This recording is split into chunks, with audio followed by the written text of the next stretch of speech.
Hello, everyone. Welcome to Sound Ideas, a Kingdom Hearts podcast or talk show where we talk about the soundtrack and the music of Kingdom Hearts in general.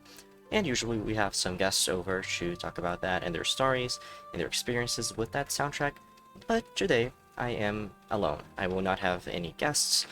And I'm not gonna lie, it's only because Dark Road came out this week and I did not plan ahead for this episode very well.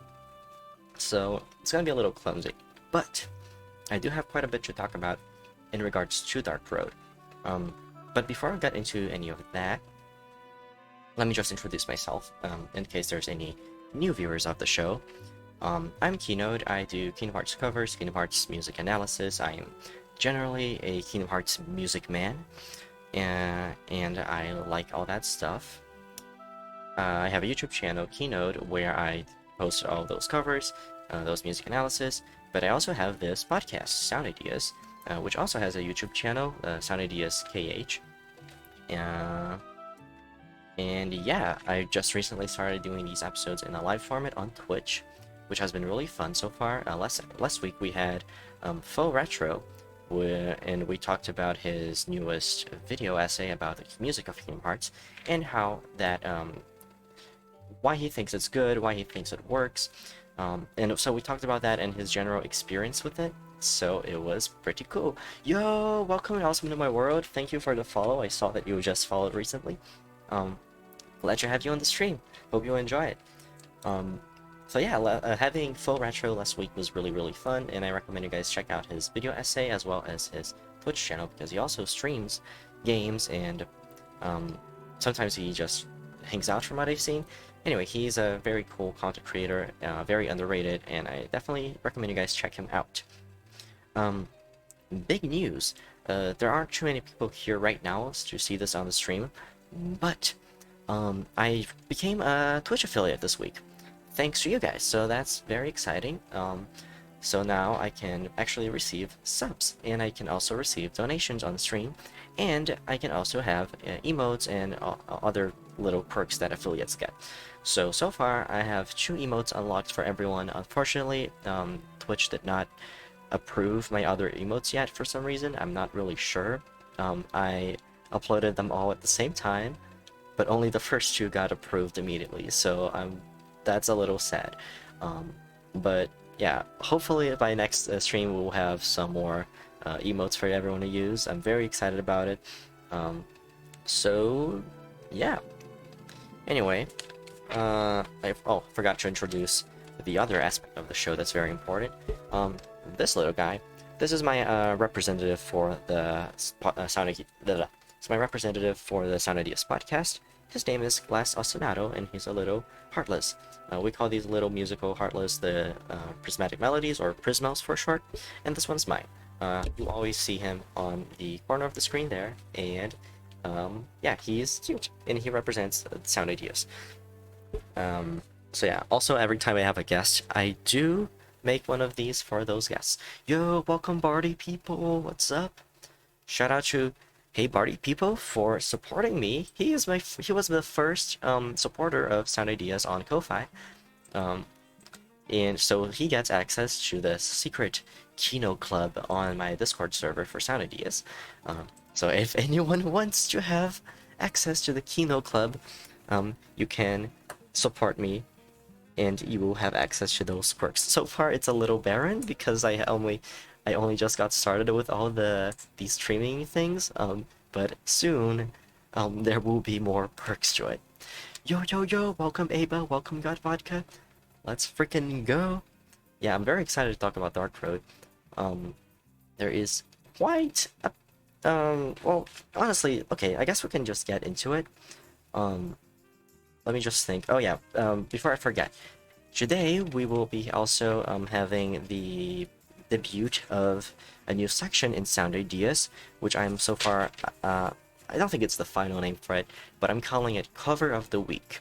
And the idea is, yo, owls, welcome. Hope you enjoy the thing. Yeah, I will be talking about True Darkness, don't you worry about that. But yeah, about Cover of the Week.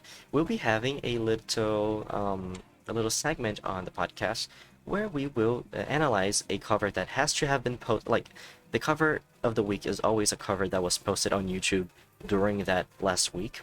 So today we'll be talking about a cover that I found that was posted just 4 days ago. And obviously these are covers, Kingdom Hearts covers. Yo, Corin! Oh my god, my first Twitch sub. Thank you so much, dude. I'm glad. Welcome to the stream. What's up? Hope you enjoy it. So yeah, cover of the week is something that I want to be trying to do every week. I actually wanted to start it last week, but I kind of forgot to think about that. So I couldn't really find. Yeah, Barty. I was just talking that I am now a Twitch affiliate. It happened just a few days ago. I saved the surprise for the stream. So yeah, you guys also have access to a couple of emotes. Oh my god! Oh, Barty! Oh my god, everyone's subbing. Oh my god. Thank you so much. Oh my god, that's so exciting. Wow. Just immediately starting off the stream with a bunch of subs. That's so cool. Thank you so much. KH Guides, welcome to the stream. Sorry if I missed you coming in here. A little caught up in the moment. Oh my god, guys, no, another sub. Oh my god, Ava's subbing too. Everyone's subbing. Jesus Christ. Thank you guys so much. Oh my god, this is so much. Well, wow, I don't even know how to start now. This is so crazy.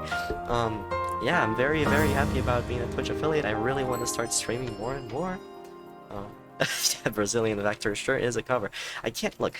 The one rule to cover of the week is that I'm not gonna be talking about my own covers.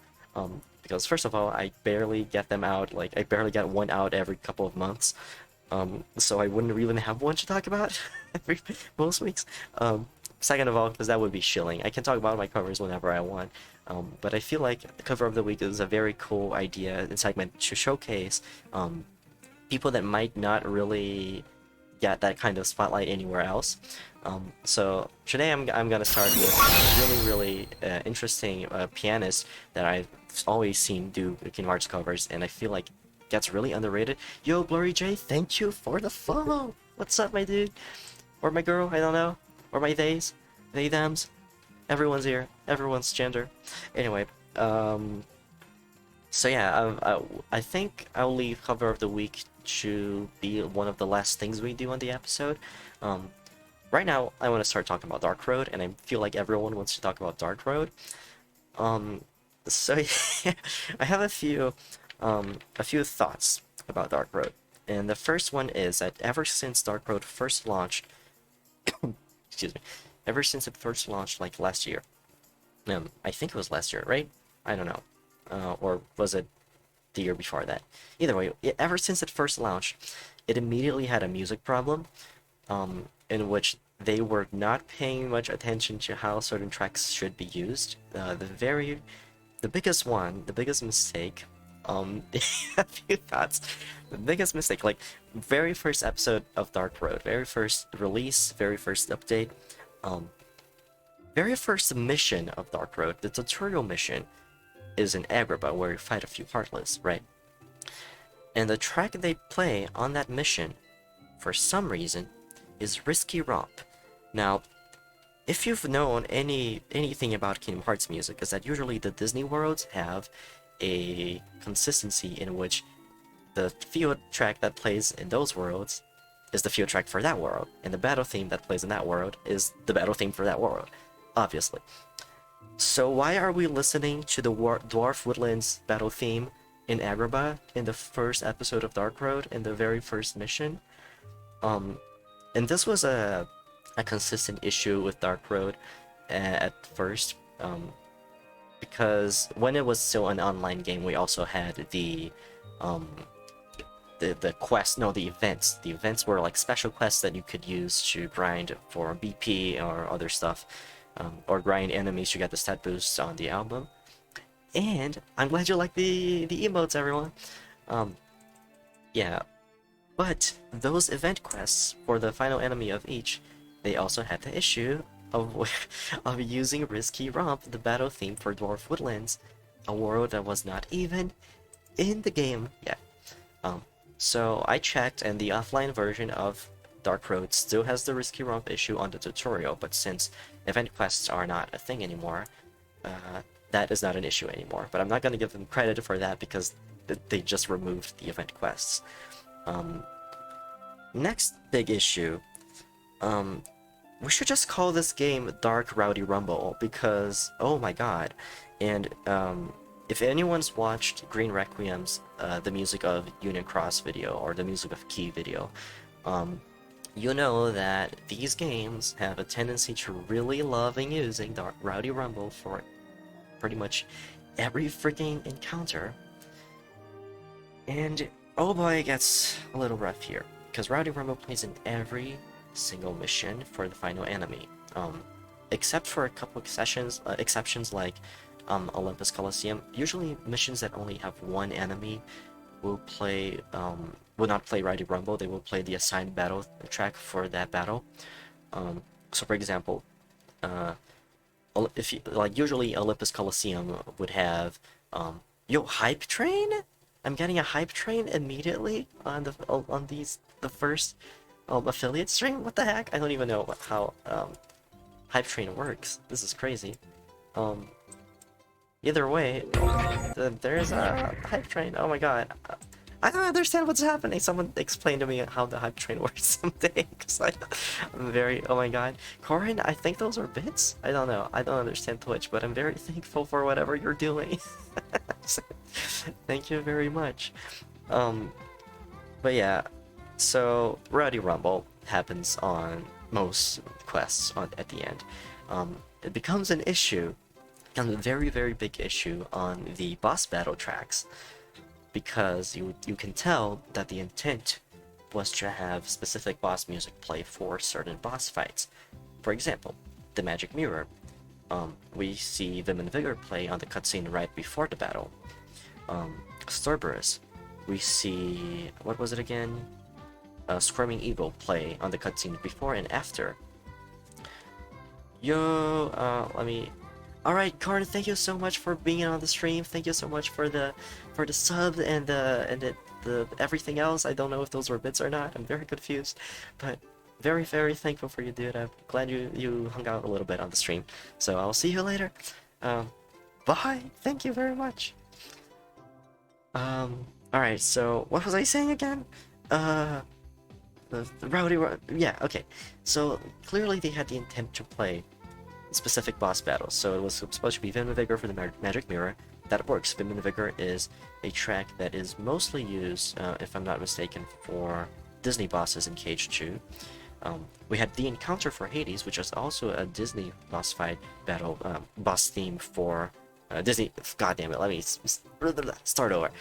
Vim and Vigor and the Encounter are both battle themes that were used for Disney bosses on Cage 1 and Cage 2.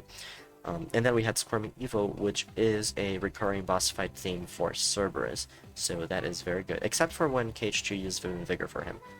But it's good that they were supposed to use Squirming Evil for him, just like they did in Union Cross. So, as soon as the battles start, and we go from the cutscene to the battle, it's Rowdy Rumble on all of those fights. And yeah, as Also in My World is saying, even Fight to the Death was supposed to, was to play on, not Fight to the Death, a Dance to the Death was supposed to play in one of the boss fights. I think it was against the little guys on Beast Castle, if I'm not mistaken. So all appropriate music choices for their respective bosses, but they got replaced by Rowdy Rumble effectively, because I don't know, I'm guessing it was like a programming issue that they forgot to change the music for those specific battles in gameplay. So, like, what's up with that? And this is an issue that David Green Rackham also pointed out that happened a few times in Union Cross, especially in Agrabah near the end of the Abu Search for Abu quests. But it happens like quite a bit throughout. And I don't understand. I feel like there's no excuse for it. It's just such an odd kind of issue and mistake. And I don't know if you guys noticed this, but not only the music is wrong for a lot of those fight encounters in Dark Road, but even like the freaking background, like for the fights, is wrong a lot of times. Sometimes they're in a location, and then the fight starts, and they're in a completely different location, one that they haven't even reached yet. Sometimes they'll be fighting in a room, and the very next mission they walk into that same room again. So there's a lot of weird issues with Dark Road, and I can't tell if if the music issues are also gonna be fixed on the patch that Nomura mentioned on the Q&A. Um, so that is an issue. The other big, I wouldn't call it an issue, but the other very big noticeable thing when it comes to Dark Road's music, is the track True Darkness. They really, really wanted to use that track, um, but we have no idea when the patch is gonna drop, so I don't think they're ever gonna tell us, um, which is a shame. The Dark Road Unicross communication boat has never been very good. So yeah, I know the background issue is definitely going to be fixed on that patch, but I'm wondering if the music issue is going to be addressed in any way. I really hope it is, um, because it's distracting, and most people already played through the game and through those bosses anyway, so it wouldn't really matter at this point. But it's so distracting and so bad, it really breaks the immersion that you're about to go into a boss battle. Um, So yeah, the track True Darkness. It first played in Cage 3 right before the final Xehanort fight. It was used as a cutscene track.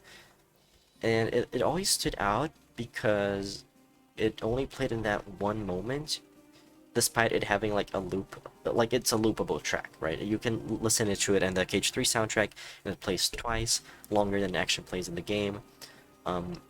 And it had no previous association to it. This is the only place it ever plays is in Scala before before the final Xehanort fight. The only association we had to True Darkness was Xehanort and Scala, right? Um, and then, and I'm gonna start to get into Dark Road spoilers right now. So in case anyone wants to avoid those Dark Road spoilers, this is probably the place to drop out. But then they bring in the concept of a true darkness, like the true darkness spelled out in text bubbles. And from what I can tell, this concept of true darkness is the same concept of capital D darkness from Unicross. It's just another way to refer to the darkness. Um, and it's a really good track, but the way they're associating with it in Dark Road is so on the nose and so overdone. And it's even inconsistent, because if it's supposed to refer to the true darkness, if it's supposed to be used to refer to um, the darkness from Unicross and that hive mind kind of darkness, then why does it play every single time an upperclassman walks into the room, walks into the scene? It's so weird. I don't understand what they're trying to convey with that. Like, I know that their motives is to try to like combat that true darkness, but even in scenes where they're not like referring to that specifically, or if like they're just talking in general, like it always plays that. And it's a little tiring, because sometimes it doesn't really fit the tone, and it takes away from the kind of dramaticity that, is that a word? Dramaticity? Drama. Takes away from the drama of the track itself. It makes it feel very cheesy. Um, especially cheesy when they title drop the name of the track while it's playing. It's so like, man, really? So yeah, that's my impression about True Darkness. I like the track a lot, but I don't dramaticity, you know, as one does. Um, does True Darkness have Xehanort's theme? I don't know if that's necessarily true. From what I've heard in True Darkness, it feels like there's a little there's a little segment of it that feels similar to Dismiss, or like a very specific part of Dismiss that that doesn't really have any connections to any other any other tracks.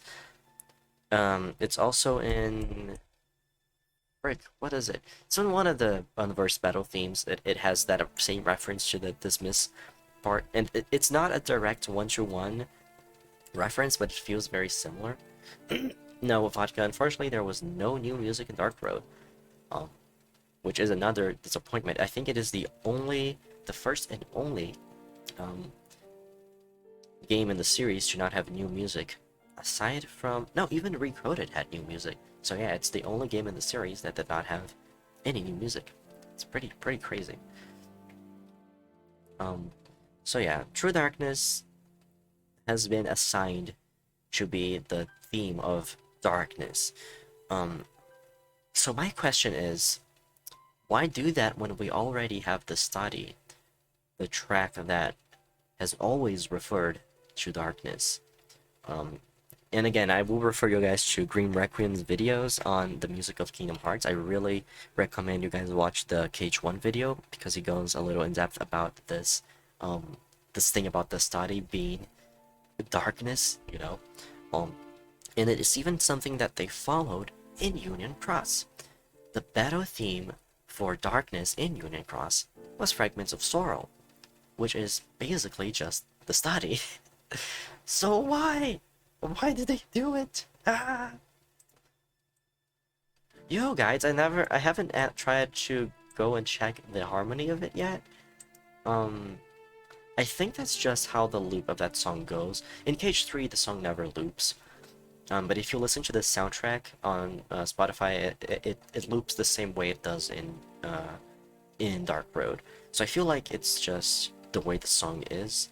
Maybe it wasn't designed to loop. Maybe it was composed to only play once, but then Shimomura made a loop for it just in case, and now they're able to reuse it in Dark Road as a general event theme. Um, but I guess I'll go back to that and try to see if I can hear what you're saying, because I don't really remember it feeling very out of place to me. Um, but yeah, True Darkness is used very on the nose, very literally, and I feel like doing that kind of removes the point of the study being a track. Um, and such a strong track, the study is the very first like musical establishment in KH1, and one that's been mostly consistent throughout the series. Um, so bringing another theme for that, and like it also makes the usage in Cage 3 feel out of place, because its usage in Cage 3 has nothing to do with the upperclassmen, and it has nothing to do with the capital D darkness. It's only to do with Xehanort and Scala. And sure, maybe like you can do a few mental hoops to jump, oh, but he's in Scala, and Scala is where all of this happened, so blah blah blah. Yeah, but none of this had been done yet.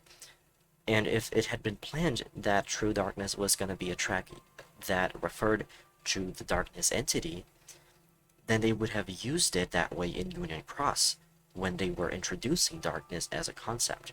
But they didn't. They used Strange Whispers, and they used the Study and Fragments of Sorrow for darkness.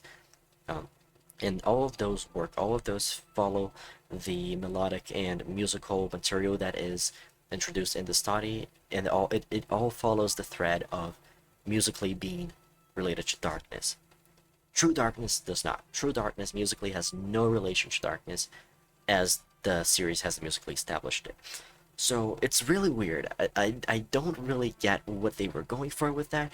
They could have just made it the theme for um, certain situations in Scala. They could have used it as an event theme for tense or mystery, or like, I don't know, just any kind of darker situation in Scala, but not literally to refer to True Darkness. It feels like a lazy um, implementation of the track only based on its title, which is something that we've seen a few times happen in Cage recently. Um, and I cannot think of any examples for the life of me, but I know that it's an issue, especially if we consider how Rage Awakened was used in Dark Domination. I feel like they just picked that out of because of the track name. Um, Either way, let's move on to the Master of Masters theme. It only plays once, and it plays on the scene with Master of Masters. But I gotta tell you guys, I am getting a little sick of how eager they are to use the Master of Masters theme every single time he is on screen nowadays. It's it's too much.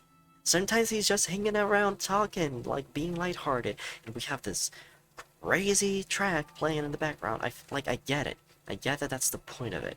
But if you play it every time he's on screen, yes, I do mean Theodore Jack, new canonical name for the Master of Masters. Why did they do that? Like, okay, now I get like why David gets upset every time Ventus plays, every time Ven walks on screen. And like for that I don't mind it that much, because at least Ven's theme, when it's used on scenes where he walks on screen, it usually fits their sad scenes or their dramatic scenes or their like introspective scenes. But the Master of Masters theme, I feel like it should be saved for very important scenes when it comes to the Master of Masters. Scenes where he's giving us great revelations, scenes where he is being very ominous or doing something that's very plot important.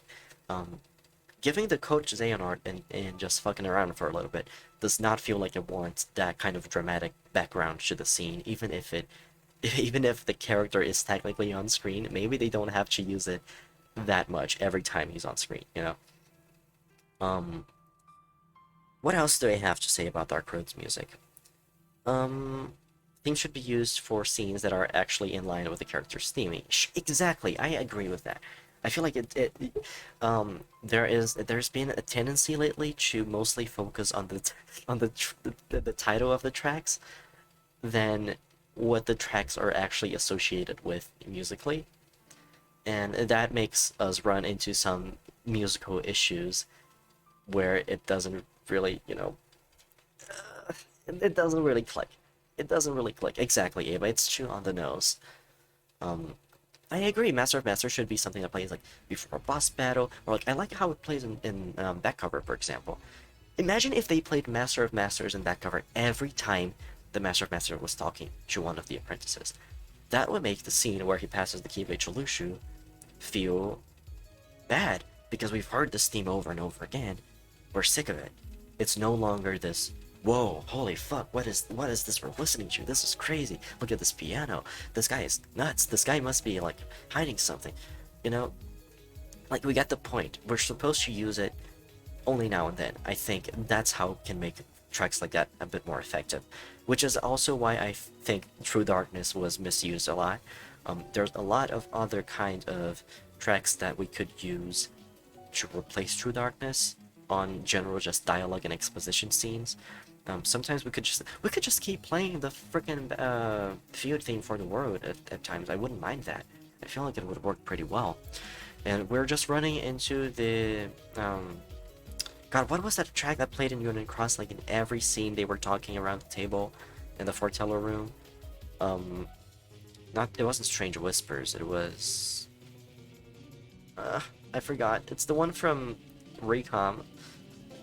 You guys will probably know what I'm talking about. It's that one track that plays every scene in Union Cross, and you're like, oh my god, can't they have a little bit of musical diversity? Scent of Silence, yes, thank you. That's the one. Um, like, what's the price? Like, what's the cost of using all like because there's so many event themes in Kingdom Hearts that go unused a lot, you know? So why play the same ones over and over? Exactly, Vodka. There's so much music that they can use. So like why? Why stick to the same ones, you know? Um excuse me. Got a little bit of a sore throat today. Um Another I think the last musical thing I have to talk about with Dark Road is the use of Distant From You. I didn't hate it. Um and I'll get into some pretty big spoilers in case you guys are trying to avoid those, so to be warned. They use it on death scenes. They use it on Hodor and Vor's death scenes. And the scene of Baldur talking about how his sister died, right? How his sister got killed by Maleficent. Which, by the way, it wasn't Maleficent, it was actually Darkness. So I feel like they could have used Tears of the Light for that, Tears of the Light gets misused a lot. Like usually they use Tears of the Light for scenes that aren't super dramatic, even though it feels like a really heavy song. Um, like that they use it in DDD with the scene where like um Flynn was talking to his dad or whatever. And it's like, Jesus, this feels like a little too much. It's a little too dramatic for what's happening in the scene. And here I feel like it's backwards. We're talking about grief. We're talking about like someone who died, a relative who died. I feel like if we're trying to convey that grief, we can use the heaviest event theme when it like the most dramatic like generic event theme that we have, which would be Tears of the Light. I really think that it would have fit more than Distant From You for that. I like Distant From You on Avora's death scene. I feel like that was more called for. It was a more quiet, more intimate kind of death scene. It didn't feel super violent. It was much slower. Um, so yeah, I feel like it was probably a little better. I have a theory. I'm reading your thing.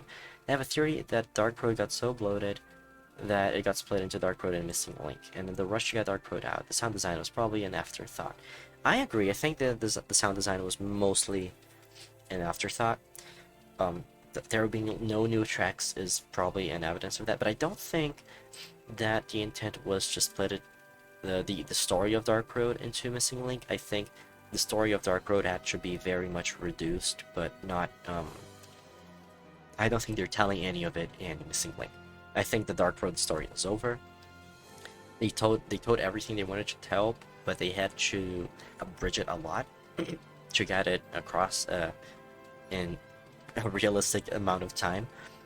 I think Missing Link has been intended at least since the point where they decided Union Cross was ending. I feel like probably the reason Union Cross ended was because Nomura wanted to start working on Missing Link. So, yeah, you're right. This from you in how it's used in San Francisco is very much associated with grief, which is weird because how it's introduced in Dream Drop Distance um, has nothing to do with grief. It has to do with distance, and it has to do with the hearts inside Sora. But then, ever since then, it's been used as a sort of general sad theme. Even in DDD, it's kind of like it can be used in different ways. It's a little inconsistent. This from you is one of the more inconsistent event themes, I think, in my opinion. Dark Road is over, won't be brought up in Missing Link. Yeah, I agree. I think they got way over their heads with what they wanted to do in Dark Road and realized way too late that it was things were gonna have to be cut off for it all to make sense. So yeah, this one from you, I feel like it was okay. I feel like it's consistent with how it's used in KH3. It's inconsistent with how it's used in DDD though, and it's inconsistent, I think, tonally when it comes to Holder's death scene. But other than that, I think it's pretty good. I have no more qualms with musical usage in general in Dark Road, except, and I saved this one for last, the final boss theme is Hunter of the Dark. Why? Why that? It's so...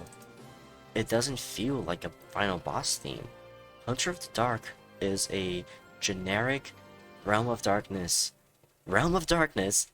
Specifically, it's a Realm of Darkness boss track, or like encounter track. So, why are we using it in Skullhead Kylum against Baldur and his Heartless minion, which is I'm not gonna try to remember what it's called, but it's a Baldur's ship from the Norse mythology. Why Hunter of the Dark? If we're fighting darkness, why not use the study? And the study in the original Dark Road, the online version, there was a kind of like a PvP mode called Tower of something. I forgot. It was the Tower of something. And for that, for the people who managed to get to the higher levels of the tower, the track the study would play against the Heartless bosses, right? And now that we have an actual story boss battle in the tower, they don't use the study, which was already an established track that both fits darkness and both fits the tower as a as a setting, and has already been used in the tower anyway. So what? Yeah, even like they could have even used True Darkness. It would have had like the same kind of vibe as using the key as a final boss theme for like Aphromer's Code, and even like Ventus Vanitas and Birthday Leap. Like, you use an event theme if you don't have a boss battle track that fits. But even then, you do. You could have used Fragments of Sorrow, the boss theme that was used for Darkness and Unity Cross.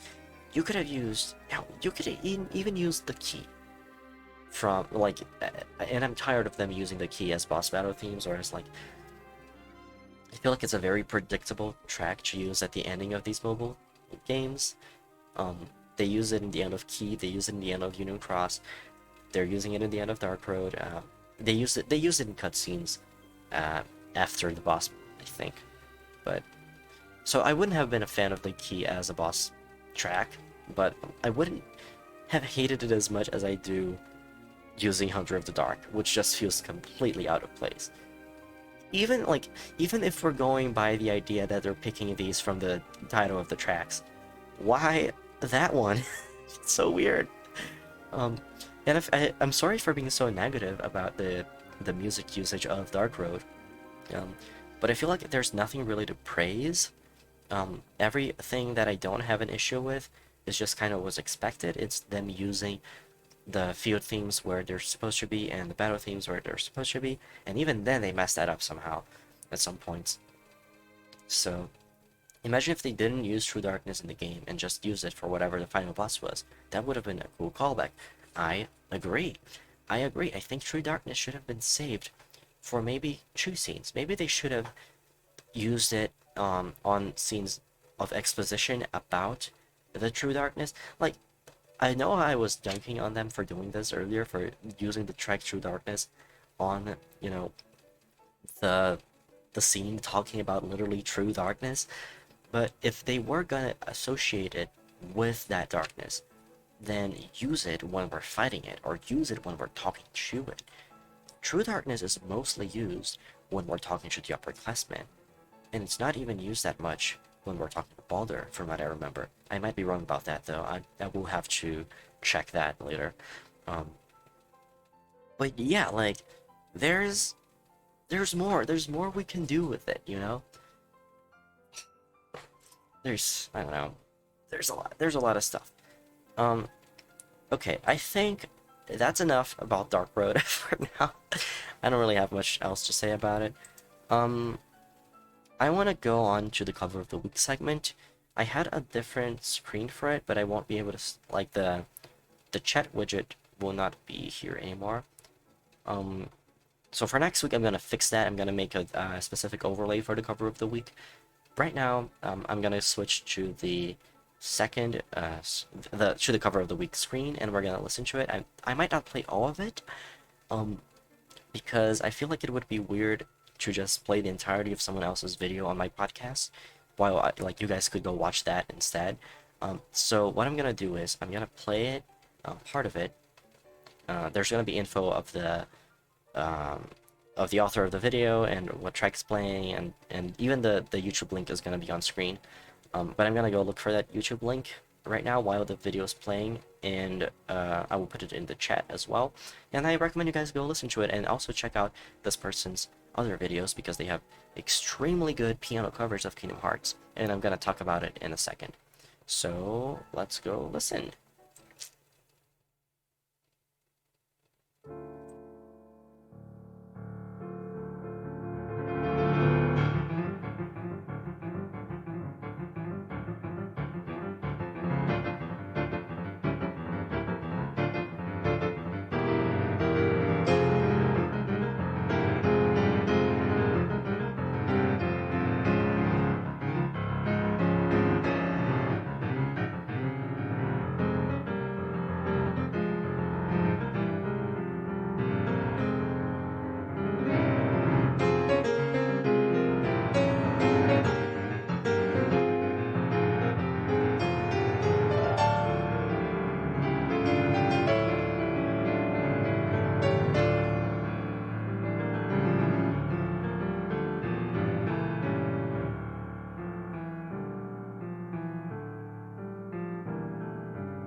Yeah, I would show the rest of the cover, but that's about half of it. The other half is an arrangement of the society. But yeah, Dread Joker. Let's talk about Dread Joker, and I would love if Dread Joker heard about Sound Ideas. I've actually reached out to Dread Joker when I was just starting Sound Ideas because I was really, really hoping that they'd want to be a guest on the show. But I don't know if they ever got it or if they just didn't want to really respond. But I love Dread Joker's arrangements. I think they're very risky.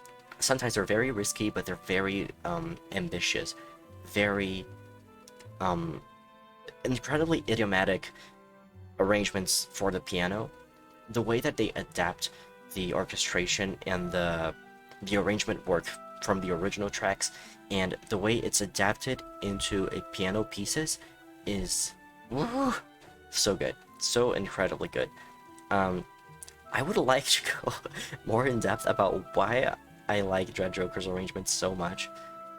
But as someone who is not a really skilled pianist or very versed in classical piano, uh, or just piano performance in general, I feel like I don't really have much that I can say about it.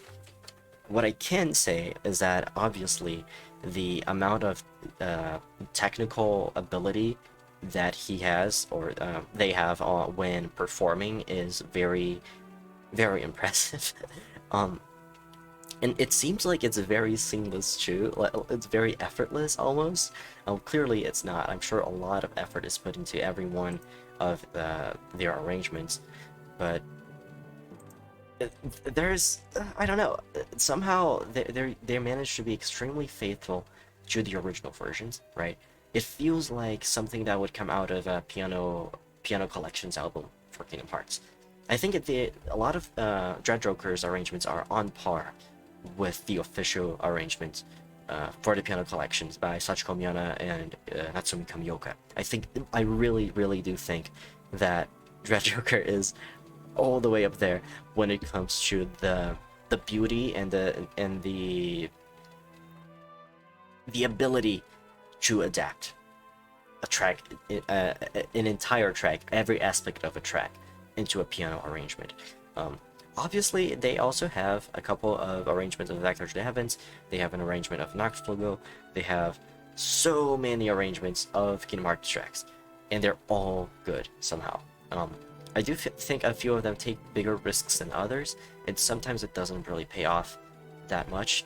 Personally, I feel like sometimes um, the tracks can feel like they don't really know where they're going. It can feel like you just transitioned into a completely different piece and then went back. But I think usually that kind of style for that Joker really pays off, specifically because of that. It makes his arrangements so unique, right? Um, or sorry, I keep saying his, but I don't actually know Dread Joker's gender, so I should probably say their arrangements. Um, but yeah, honestly, they recently also posted an arrangement of Forza del Male, L'Impeto Oscuro, and Darkness of the Unknown, which is clearly like a nod to Forza Finale. And it's also very, very good. Anyway, I just in general, I really, really think you guys should check out Dread Joker's um, all of their arrangements. They're incredibly, incredibly impressive. Um, I'm unfortunately this cover of the week segment. I did not come fully prepared to analyze every aspect of the cover, um, but the idea is that for the next few episodes of Sound Ideas, when we do these cover of the week segments, um, I want to try to go a little more in depth. Unfortunately, like sometimes I will be just out of my depth when I try to analyze a piano arrangement. I don't have all that kind of piano knowledge or classical knowledge that I can, put into words. I feel like everyone has their weaknesses and their strengths when analyzing music. Everyone has their different ways to do it. Mine does not really, it does not really shine when I'm talking about piano arrangements. But I would also like if maybe I could have a guest for next week that does know how to put these kind of piano analysis into words, and maybe we could talk about some of these piano arrangements again. Um, who knows? I still need to figure out who I'm gonna invite for next week's episode. But yeah, either way, I think that today's episode was pretty fun. I think it was a little bit on the shorter side. But I'm so happy that first of all I reached the Twitch affiliate status. Very happy with the immediate support that a lot of people here gave me. So many subs, so many follows. So like, I'm just like I don't even know what to say. I'm just very happy with all of it. I'm very thankful that you guys stuck around and enjoyed the podcast this much, even though we're just starting this live format. Um, Honestly, cannot be overstated how or understated. Overstated? I feel like both of those can be true. I feel like Pat said something like that just yesterday as well. Um, but yeah, either way, I'm just very thankful, very happy that everyone's been enjoying Sound Ideas lately. I really want to keep just improving the quality in general. Um, Remember that we have a Discord server now that you guys can join if you want. Let me use the Discord command here. If you guys want to join in, you can send me suggestions of covers to talk about. You can give me suggestions of themes to talk about. You can tell me what you think about the music of Kingdom Hearts or the music of Dark Road or anything, or what your expectations are for the future of the series, or how you feel about the past music of the series. Anything. Sound Ideas, I think, is a place where we can talk about. Oh no, I need to make a new Discord link. Well, let me fetch a new Discord link just for you guys. I will have to update that comment though. Thank you for letting me know. Invite. How do I... It did... Expire never. There we go. Here we go. This should be good. Oh, you're right. It does say Discord server. I will fix that as soon as the stream is over. I will go and fix both of those things. Thank you for pointing it out. Either way, again, thank you very much for being here, everyone. And I will try to, aside from Sound Ideas, I want to be doing game streams a bit more often. I tried it out earlier today. I tested a little bit of Melody of Memory, but I had this stupid issue with my capture card where the sound wouldn't work, and then I managed to fix it later by removing my Switch from the dock, removing the HDMI from the Switch, and then putting it back in. But I don't know if that always works. So I need to figure out consistently how to make the capture card work so I can actually stream games without having to waste an hour setting the stream up every time I need to stream. So yeah, I apologize that I haven't been able to stream during the week yet. I really want to try to start doing it as soon as possible. But yeah, since the stream is now over, I will leave you guys with a little bit of Brazilian Vector, my favorite thing in the world, and hopefully yours too.